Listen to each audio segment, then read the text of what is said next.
It's the final chapter of the college football playoff. It comes down to this. Miami's unmatched grit and tenacity through the postseason has led them home. The national title now within reach. They are confident. They are battle-tested. Undefeated Indiana, led by Chris Signetti and Heisman winner Fernando Mendoza, have the chance to take home their first title and claim college football immortality. The most remarkable turnaround in the history of college football. The College Football Playoff National Championship presented by AT&T. Monday at 7:30 p.m. Eastern on ESPN and the ESPN app.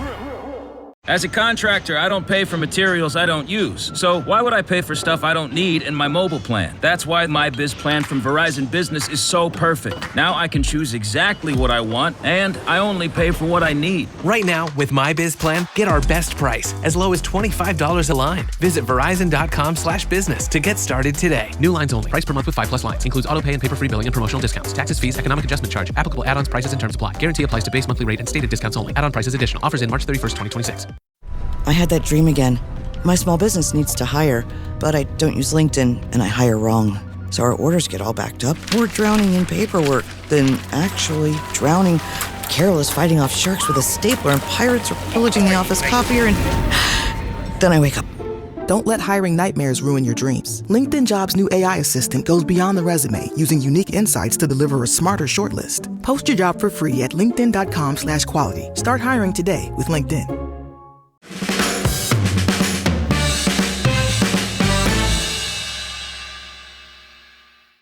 Welcome to No Question About That. This is the Tactics Pod with Daniel and Dharnish. How's it going, chaps? Oh, good, mainly. Very good.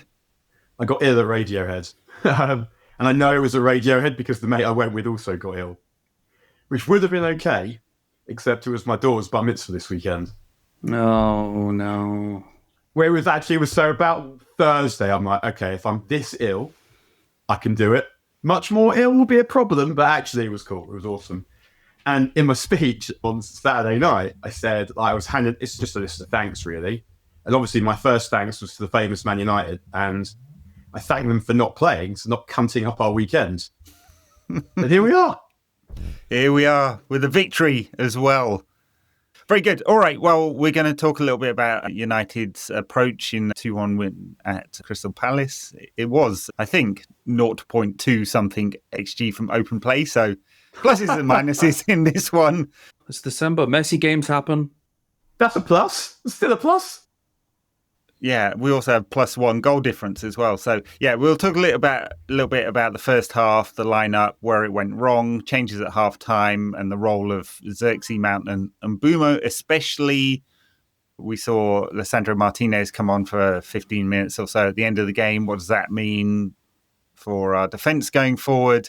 Talk about why we can't make chances from open play. It looks like we can't.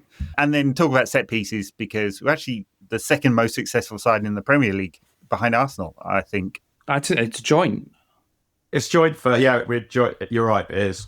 It's 10 set piece goals each. We should shout about that more. I think that's absolutely wonderful. The same way the United fans were shouting to Daft Punk at the end of the game. That was absolutely terrific. But I mean, where it went wrong in the first half, I think was abundantly clear to me, was Jean-Philippe Mateta was just dragging any one of the three centre-backs out. Palace would go long. Him and De Ligt would compete for a duel. He'd push De Ligt out of the way, and Palace would then be in behind from that. They didn't create a massive amount, but they created enough chaos, I felt, to be just about the better team in the first, I think, 30 minutes. That was where it was going wrong. I think I want to touch upon this because almost nobody else has mentioned this. There was a crucial period after the double touch penalty where, from the penalty being scored again and half time, United were very good on the ball. Not very good on the ball in terms of creating chances or attacks. They just did well to put their foot on the ball and get a little bit of control in the game. It was Mount is very good at dropping as a right 10. Bruno was sort of moving up as well. They were just sustaining attacks better. And I felt as though that little 5 or 6, 7 minute period before half time, they were like, okay, well, look, we are down, but calm assured, we're kind of controlling the last 7 minutes, and they're going to be knackered second half, so we can get at them. So I felt that little period was actually really important, and then that led to the changes at half time. Yeah, I have to say the bits I liked and bits I didn't like about the lineup. Obviously, Ahmad back at right wing back. I think it's abundantly clear now that United are just a much better attacking unit when he's in that position, or at least have one attacking player in one of the wing back spots. And we're still shit even when he is. Yes, but there are gradients of shit, aren't there? No, I agree. Tell me about those. The Tactics pod on gradients of shit. Yeah, brilliant. Yeah, the rest is poop or whatever we've become. If we look at the abomination that was Everton, and it was an abomination, then we look at the abomination of yesterday's first half, and it was dreadful. It was last year's team and Mbumo. Yeah. We looked at last season, everyone agreed that we were shit, and it was and so we needed to sign players. So we signed 3 outfield players, and 2 of them have missed the last 2 games. They weren't there, yeah. So, okay, it's good, that we don't have a goalkeeper chucking them in every 5 seconds, which is a massive help. But there's no reason to expect to see what we saw yesterday and against Everton to look massively different. Even though, okay, we want the manager to coach, and what Dharnish said before about a little bit more control at the end of the first half is true. And we do need to see a bit more intensity, and and the manager said it himself. But in terms of quality, why would it be that much better if it's last year's team and Mbumo? Nail on the head, yeah. Yeah, I think that's fair enough in terms of the quality of the players, for sure. I mean, he has had months more worth of time to train them to play this system. I mean, coming back to my thoughts on the first 11, I don't know why we're persisting with Xerxes at number 9. I know it's an emergency situation, but we've seen this film and we know how it ends. He struggles quite a lot there. I think he's in there because of the long balls, and we saw that. But he's bad at it. He was okay. I thought he was okay. He got better at it in the second half, I think. Also, I think if you look at a player like Xerxes, he's what the tacticos call an associative player, right? Mm-hmm. Like he's one touch combining with players, right? If he never fucking plays, then honing the kind of stuff that you want to see from him is gonna take time. So I wasn't elated when I saw that he was starting again. Yeah, but at the same time, I felt like why jettisoning him on the basis of the Everton game didn't make a lot of sense, because the stuff that you want to see from him requires honing, and it requires him to feel comfortable. It requires the team to feel comfortable with him, and that's not an easy process necessarily. So, although do I think he's good enough to be a United centre forward full time? No, but on the Xerxes point, because here's what's kind of interesting. I was watching Glasner's interview after the game, and when he's talking about Ismail Sarr going off and saying that he doesn't have a profile like Sarr. So the question I was asking myself was, when you look at a squad, right, do you want, and I don't know the answer to this, do you want do you want copies of the same profile, so that if you lose one player, you replace him with someone different that's similar who fills the same role in the team? Or do you want options, particularly in attack, so that when you need to make a change, you're not just replacing someone to come and do the same job, but you're bringing on a slightly different player? I think the answer is both. Yeah, Fergie was very much option B. Like, Fergie loved options, loads of different attackers. Yeah. And because for me, like, Xerxes is someone who I'm not totally opposed to having him around, because I think he is something slightly different to what we have, who, if you were chasing a game, might just add something different if he was fit and in form, and he does it much fitter than he did a year ago. So I'm not totally opposed to him, I suppose. Yeah, I mean, I guess just to round out my thought on Xerxes and build on what you said there, one, he's not a number 9. It's just not the profile of player. No. And he's much better in half spaces than he is trying to hold up long balls. And I think we've got a year and a half of evidence of that now. He's just not going to become that player, no matter how much time he has on the pitch to become more associative with his attacking colleagues. So it's just, I just don't think that's going to change. And it comes to the second half when, in fact, he did play in those half spaces more, and they rotated with Mbumo and Mount, and that was much better as a result. And the second thing is on your point about what kind of profiles. Well, I think Amorim is quite clear, and he said it in his Friday press conference. He wants certain profiles for certain positions, and he just sees certain players in the way he sees them for his positional type of game. He's very much like Arteta and Maresca and Guardiola. He thinks about players in certain positions and the roles they have to play in those positions. And I don't think Xerxes will work out as a result. And after the Everton result, I was just shocked that he was trying Xerxes there again. And it just doesn't make any sense to me, because not once has it ever really worked. And it didn't really work yesterday. The fact that Xerxes was better in the second half and scored was because he dropped deeper and they moved him into the left channel. Anyway, so that was part of the reason it went wrong. And then on Mateta, you're right. He bullied United's defenders quite a lot. It's good. He's just not a very good finisher for all the sort of physicality and strength and he offers to the Palace side. His finishing is the reason why he's at Palace and not at United or Liverpool or anywhere else named top club, I guess. Yeah, I mean, he showed it yesterday with a chance. But just to sort of finish off on your point on Xerxes and why he was better in the second half, what Man and Mbeumo did as the left and the right tens was just they dropped really central. So that meant that both Palace players had to follow them in the middle of the pitch. And finally, Casemiro and Bruno, instead of turning and realizing, oh crap, there's 40 yards of pitch before I hit a striker, they could pass it to one of them, and then they could pass it to one of the fullbacks or pass it into Xerxes on the floor. Xerxes, he's a lot better when you pass it to him on the floor because he drags the defender with him and then he can turn it around the corner. And then spaces began to appear more because Palace are knackered, but you finally had a route where it's like, no, we can actually progress the ball from the middle of the pitch going forward. It's just my big problem, and we'll get on to why we can't create much from open play still.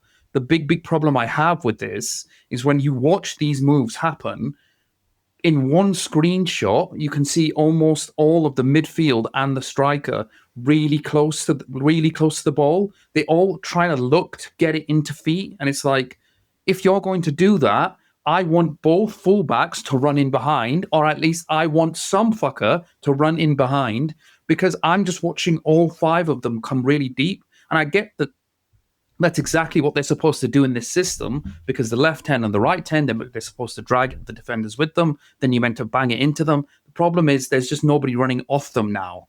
And I think what we need to change with that is either one of the centre-backs runs forward or one of the full-backs runs forward. Like Luke Shaw was doing a little bit, like Martinez was doing when he's fit. I find that point about the centre-backs, I find it so nuts that Why? The wide centre-backs are going to be expected to play make. And I've probably said this before, that they've got to be fast enough to defend the channels. So that's, say, Euro. They've got to be able to play make, like Mazraoui maybe could, or Martinez. Yeah. But who are these fuckers? Literally, in the whole game, it feels like this system, to play at a Premier League level, needs like Sammer and Beckenbauer. In the history of football, genuinely, I'm really struggling to think of more than maybe 10 centre-backs that I think could do what this role wants them to do properly. He needs unicorns in every position, and I think we know this now, right? We've 18 months of Amorim. He needs a unicorn in every position. Liverpool knew it as well, really, didn't they? That's why Liverpool didn't employ him. But I felt like when I first kind of read it, I thought it was like more of a system thing, as in like the particular kinds of players you need for 3-5-2, 4-3-4-3 or whatever. But it almost feels like it's more for this particular iteration of 3-4-3, it needs something different to what every other iteration of 3-4-3 needs, because of what you're asking the midfielders to do. And I kind of relatedly, did you watch Arsenal against Bayern Munich? Yeah. I did that game, yeah. And then you see like that game, and then I think it also felt like one of the major differences, this isn't really a tactical point almost, in that game was when Arsenal take off, can't even remember who they took off. Was it Lewis Skelly and someone else? And they bring on, that's right. They bring on Calafiori and Martinelli or whatever, like just replacing physicality with physicality at after an hour. And but when you're watching the game and thinking, which two midfield players could possibly compete with three physical midfield players? How do you make that work? And I fucking don't know the answer. It's just to go off your point, and we can it's a good segue into what it means that we got a few minutes out of Lisandro Martinez. I know we said that you need fucking Beckenbauer in that role, or you need a unicorn. Martinez, before he got injured last season, I think, and then Euro before he got injured last season, they were finally learning how to do that role. And Amorim came out after one of the games where Martinez was very good, and he said, no, look, that's what the centre-backs are supposed to do, because whilst everybody is sat still or the pivot of Casemiro and Fernandes are marked off, the left or right centre-back is meant to travel forward with the ball into the opposition's half. So that's what he can bring. And he can absolutely play make as well. He can absolutely play make. Think of the cross for the Europa League goal last season. Think of his goal against Fulham. There's very few in the world who are better at him than that. I wonder about him defending the channel. And it's also, you can see that Amorim is desperate to get him back into the team, isn't he? And I don't even think it's just for the playmaking, it's for the mentality as well. But it took him, if we cast our minds back, it took him quite a while to get going after his last injury again. He'd only really just started to play well when he got hurt again. He's such an unlucky fucker, him, because it's not like he's a croc who keeps doing hamstrings or whatever, like someone like Mount. I'm not calling Mount a croc, but you know what I mean, where someone keeps getting niggles and niggles and niggles and you kind of worry about them. He seems to somehow keep getting massive injuries. Massive injuries. Which would make you think that there's no reason to think he's going to do it again. It's not like a hamstring that keeps going, but you wonder what the toll each time one of these takes.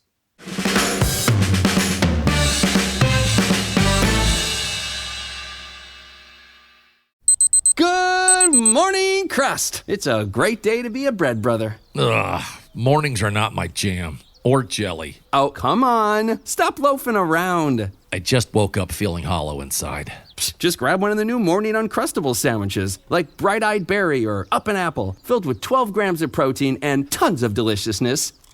Crust, what are you eating?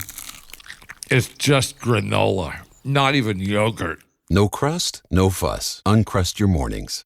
It's a little bit of a concern, I would say. Yeah, I would love for him to get 25 games free now, but he has just really struggled with injury since arriving for a long time. And he looks rusty when he comes back. We'll find out, because Luke Shaw was actually playing pretty well. I think he was really good in this game again.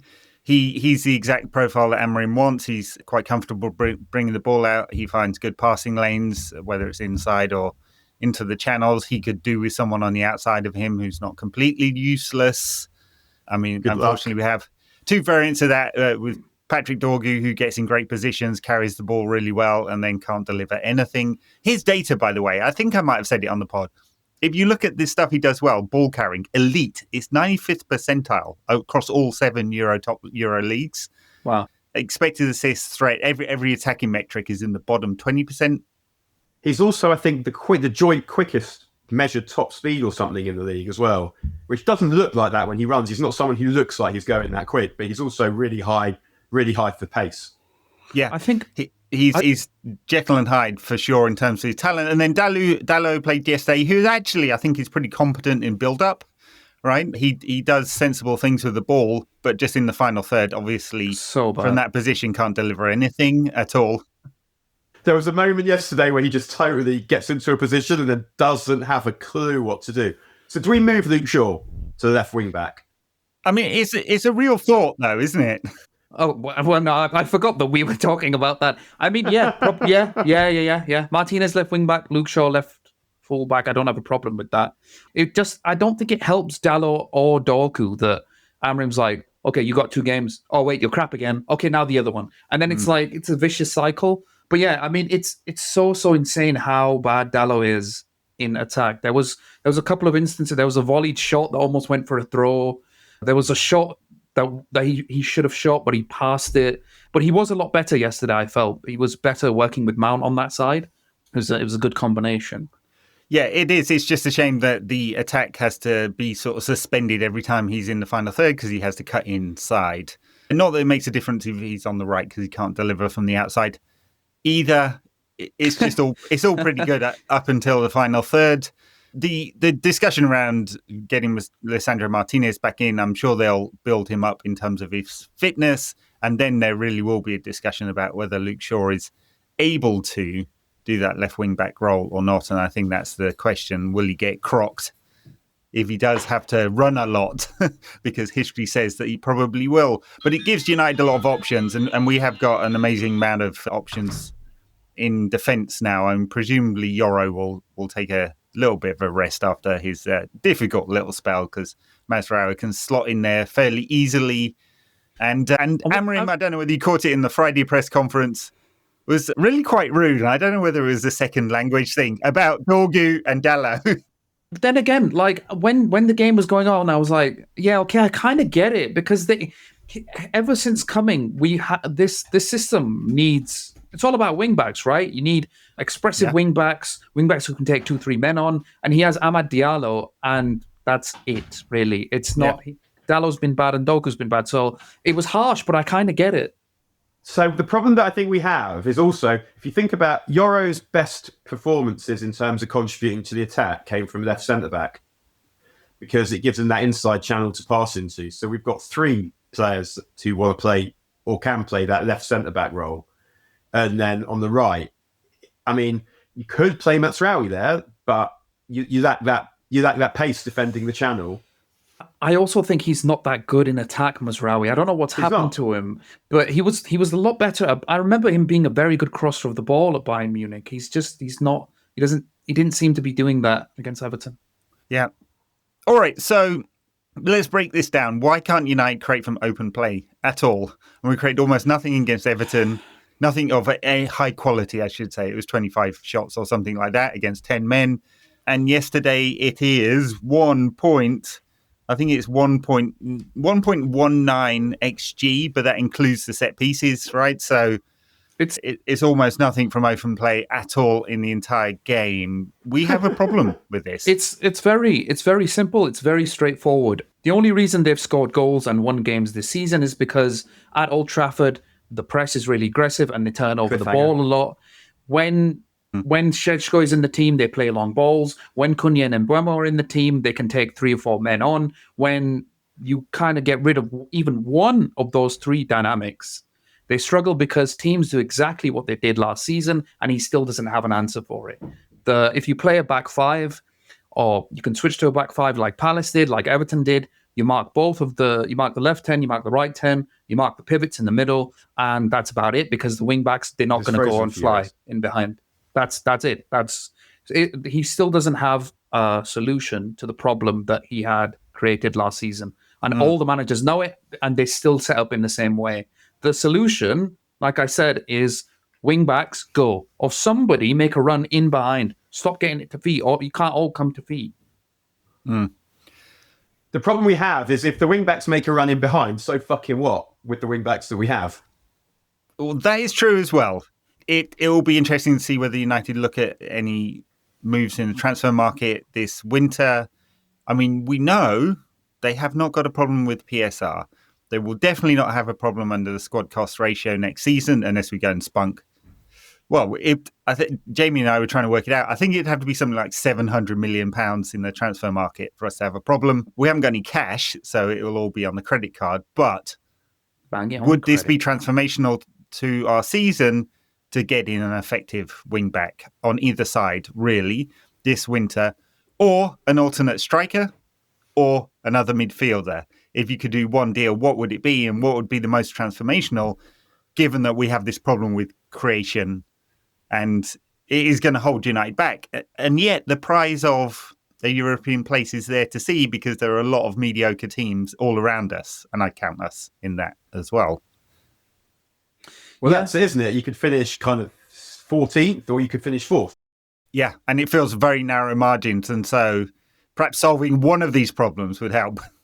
I mean, the problem with AFCON, though, it feels like it could get very grim. It feels like it's a little bit ominous, AFCON. But I would say that there is still improvements in the team. I think I'd still like to acknowledge that, you know, the team spirit is miles better. They've come back really well against Forest and Tottenham. It's a difficult league. Like, it's not straightforward. You're not going to go from 15th to why can't we beat Spurs or Forest? We should be challenging for the title. And the league is trending towards long balls and set pieces, and they're doing both a lot better. I mean, the problem we have is also that we have 5 at the back. We can't really defend.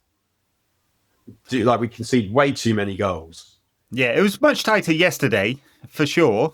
Save for one, a Euro kind of stumbles and then cleans out his man. I think he's trying to pull out that. The one that Mateta missed, where I felt like, gosh, you've got to score that.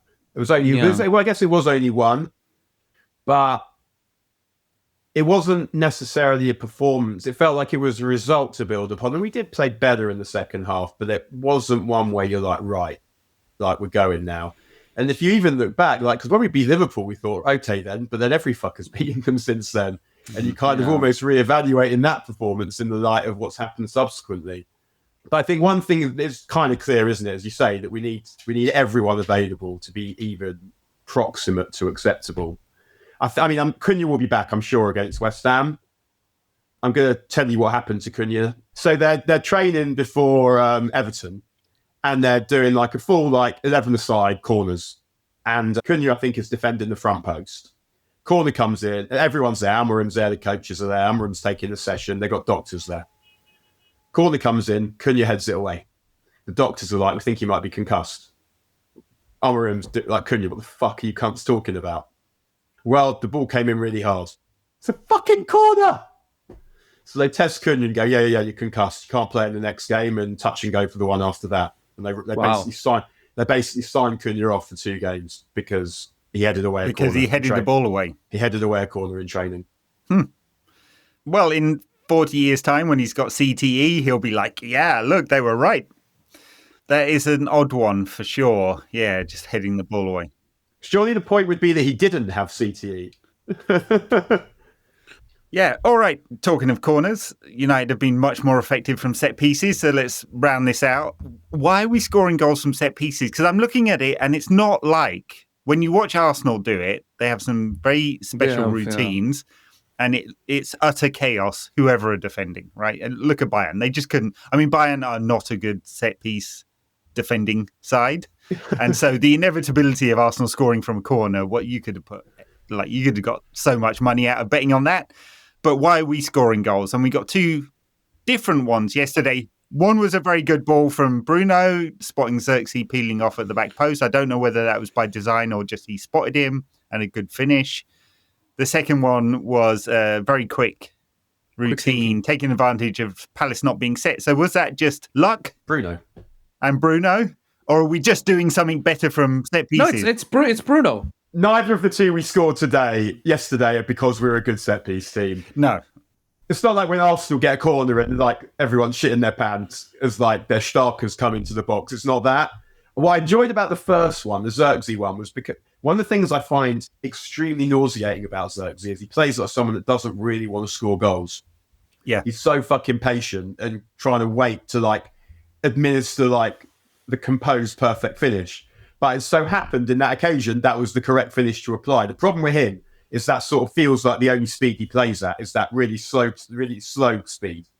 He doesn't have the other version. It just so happened that was right for that kind of opportunity. Whereas, and the second one was a combination of them not getting their wall right, Bruno noticing and basically forcing Mount to shoot by playing the ball to him even before he was ready, and Mount did a good job. But we have got a couple of goals from corners as well this season. So, and Bruno's delivery, generally speaking, has been good. So they've mixed it up, some to the edge of the box and quite a few into the mixer, like everyone else is doing. It's cheap goals. It's good.